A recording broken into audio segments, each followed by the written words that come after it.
गौरी पुत्र गणेश भगवान की जय। जय श्री कृष्णा। राधे राधे। आज हम सभी लोग मंगलवार के व्रत की कथा को सुनेंगे, जो कि साल का जो कि साल 2024 में मंगलवार का ऐसा शुभ संयोग बन रहा है कि उसी दिन शिवरात्रि की तिथि भी है और मंगलवार का दिन बाबा हनुमान जी को समर्पित है।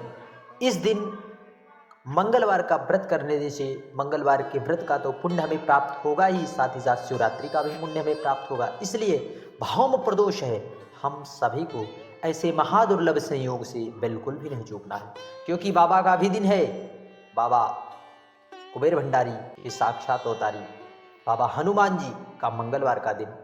हमें मंगलवार का व्रत करने से सुख, समृद्धि, सम्मान प्राप्त होता है और सुख, समृद्धि, सम्मान प्राप्त करने का यदि कोई सर्वोत्तम साधन है तो वह है मंगलवार का व्रत।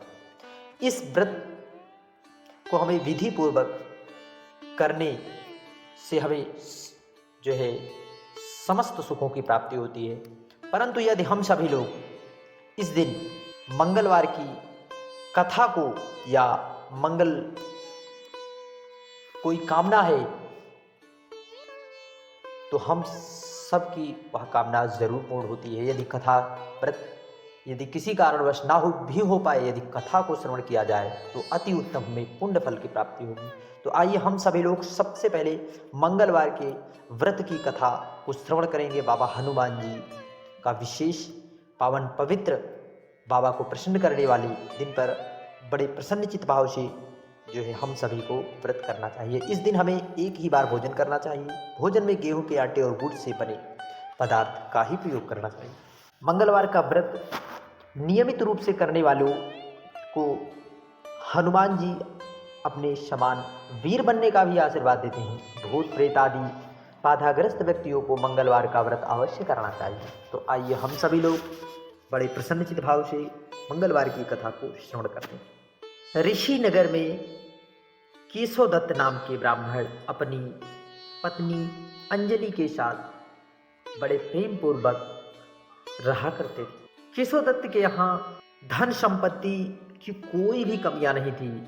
नगर में सभी केशवदत्त का सम्मान किया करते थे, लेकिन एक ही कमी थी, जो थी संतान सुख, अर्थात उन्हें संतान न थी। केशवदत्त को हमेशा यही बात उनके मन में खटकती और उन्हें यही चिंता सताती रहती। उसकी पत्नी भी संतान की चिंता में बहुत कमजोर हो गई। दोनों पति पत्नी हर मंगलवार को मंदिर में जाकर बाबा हनुमान जी की पूजा करते थे, विधिवत मंगलवार का व्रत किया करते और इसी प्रकार उन्हें कई वर्ष बीत गया।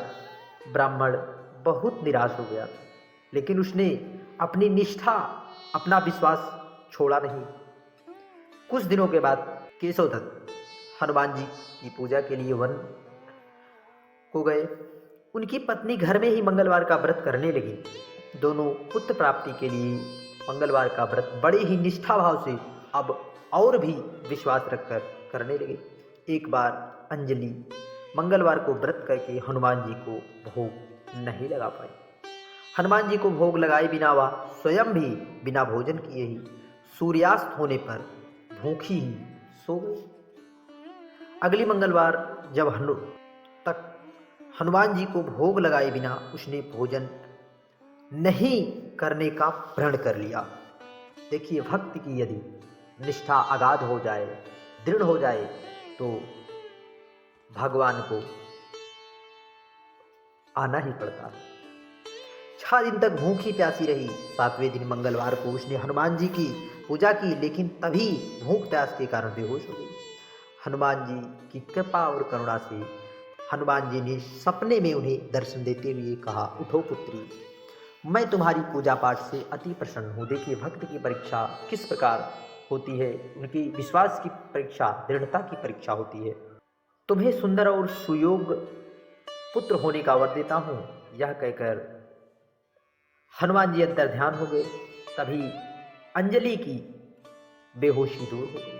उसने जल्दी से उठकर बाबा हनुमान जी को भोग लगाया और स्वयं भी भोजन प्रसाद ग्रहण किया।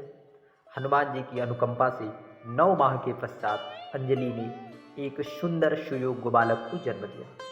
मंगलवार को जन्म लेने के कारण उस बच्चे का नाम मंगल प्रसाद रखा गया। कुछ दिन बाद, बोलिए हनुमान जी भगवान की जय। कुछ दिन के बाद केशव दत्त भी घर लौट आए। उसने आंगन में खेलते समय मंगल को देखा तो अपनी पत्नी से पूछा, ये सुंदर बालक किसका है? अंजलि ने खुश होकर हनुमान जी के दर्शन देने और पुत्र प्राप्ति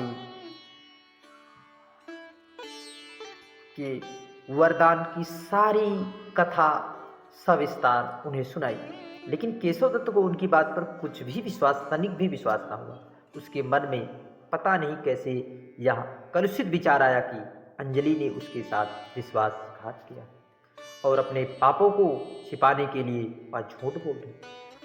केशव दत्त ने उस बच्चे को मार डालने का संकल्प किया। एक दिन घर से बाहर केशव दत्त स्नान के लिए कुएं पर गया। मंगल भी उसके पीछे पीछे कुएं पर पहुंच गया। केशव दत्त ने जब स्नान के बाद मंगल को उठाकर उस कुएं में डाल दिया और चुपचाप घर लौट आया। अंजलि ने उसके साथ मंगल को नहीं देखा तो उसने पूछा, मैंने मंगल को आपके पीछे जाते देखा था स्वामी, वह आपके साथ लौटकर क्यों नहीं आया? केशव दत्त ने कहा, मंगल तो कुएं के पास मेरे साथ पहुंचा ही नहीं, वह कहीं खेलने चला गया होगा। अभी केशव दत्त ने यह कहा ही था कि तभी मंगल दौड़ता हुआ घर लौट आया।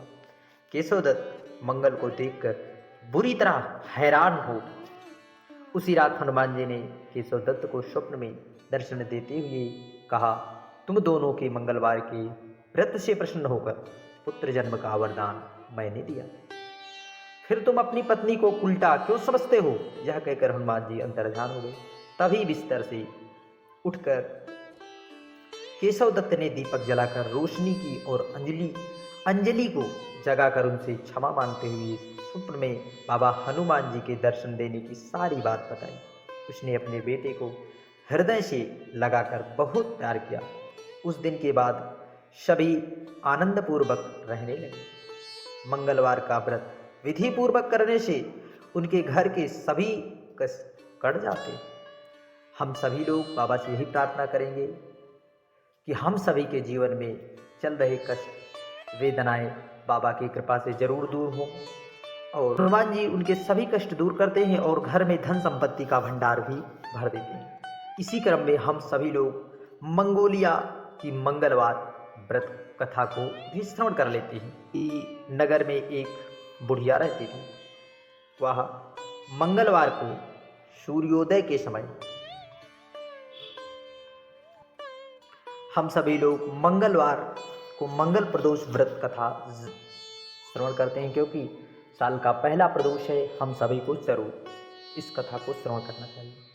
एक नगर में वृद्ध अपने मंगलिया नामक पुत्र के साथ रहा करती थी, जो नियमों की बड़ी पक्की थी। उस वृद्धा की हनुमान जी में बहुत अगाध श्रद्धा थी और वे हर मंगलवार को कड़े नियमों का पालन करती और मंगलवार के दिन वह ना तो अपना घर लीपती और ना ही मिट्टी को खोदा करती। वृद्धा को व्रत करते हुए बहुत समय बीत चुका था। वृद्धा की श्रद्धा भक्ति देख हनुमान जी ने उसकी परीक्षा लेने का निर्णय किया। परीक्षा लेने के उद्देश्य से वे साधु का वेश धारण करके बाबा हनुमान जी वृद्धा के घर आ पहुंचे। फिर वह कहने लगे कि यहाँ कोई हनुमान भक्त है जो मेरी सहायता करे। साधु की आवाज को सुनकर वह वृद्धा घर से तत्क्षण निकल आई और बोली, आज्ञा महाराज, मैं आपकी किस प्रकार से सेवा कर सकती हूँ? साधु वेश धारण किए बाबा हनुमान जी से बोले कि मैं बहुत भूखा हूँ, मुझे भोजन कराओ, तू यहाँ जमीन लीप दे। साधु की बात सुनकर वृद्धा बड़ी दुविधा में पड़ गई, क्योंकि नियम के अनुसार वह हर मंगलवार को जमीन नहीं लीपा करती। कुछ देर सोचने के बाद साधु के सामने हाथ जोड़कर बोली, महाराज यह कार्य तो मैं नहीं कर सकती, कृपा आप मुझे कोई दूसरा कार्य करने की आज्ञा अनुमति दें, उसे मैं किसी भी हालत में पूर्ण करूंगी। इसके बाद साधु का वेश धारण करे हनुमान जी ने 3 बार प्रतिज्ञा की और कहा कि तू अपने पुत्र को बुला, मैं उसकी पीठ पर आग जलाकर भोजन करना चाहता हूँ। साधु के मुख से इस तरह की बातें सुनकर वृद्धा के होश ही उड़ गए। देखिए भक्त की परीक्षा किस प्रकार भगवान लिया करते हैं। हमें इन कथाओं के माध्यम से श्रवण करने का शुभ अवसर प्राप्त होता है। उसके सोचने समझने की क्षमता ही खत्म हो गई, मानो अंधकार छा गया और दुर्भाग्यवश वह साधु की आज्ञा मानने के लिए प्रतिज्ञाबद्ध भी थी। अपनी प्रतिज्ञा के चलते उसने अपने पुत्र मंगलिया को बुलाया और साधु को दे दिया। वृद्धा की प्रतिज्ञाबद्ध देख हनुमान जी इतने आसानी से हार मानने वाले भी नहीं थे। उन्होंने वृद्धा की और परीक्षा लेनी चाहिए। इसके लिए उन्होंने वृद्धा के हाथ से ही मंगलिया को पेट के बल लिटवाया और साथ ही पीठ पर आग भी जलवाई। अपने बेटे की पीठ पर आग जलाने के लिए बाद वह वृद्धा बड़ी ही दुखी मन से निराश हताश होकर घर के अंदर चली गई। कुछ समय बाद साधु ने वृद्धा से कहा कि अपने बेटों को बुलाओ ताकि वह भोजन का भोग ले। साधु की इस बात को सुनकर पहले तो वृद्धा को यकीन ही नहीं हुआ। वृद्धा ने रोते रोते अपने आंसू पोंछते हुए बोली, आप मुझे उसका नाम लेकर कष्ट ना दें। इसके बाद बावजूद साधु नहीं माने और वृद्धा ने मंगलिया को आवाज लगा दी। अपने पुत्र को जीवित देखकर वृद्धा बहुत प्रसन्न हुई और वह साधु के चरणों में गिर पड़ी।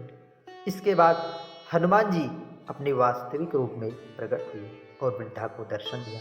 इस तरह मंगल प्रदोष के दिन हनुमान जी के दर्शन पाकर वृद्धा का जीवन सफल हो गया। एक समय की बात है। जय श्री कृष्णा, राधे राधे। यदि भक्त निष्ठा भाव से व्रत अनुष्ठान यदि करता है तो उसकी मनोकामनाएं शीघ्र अति शीघ्र अवश्य पूर्ण होती हैं। जय श्री कृष्णा, राधे राधे।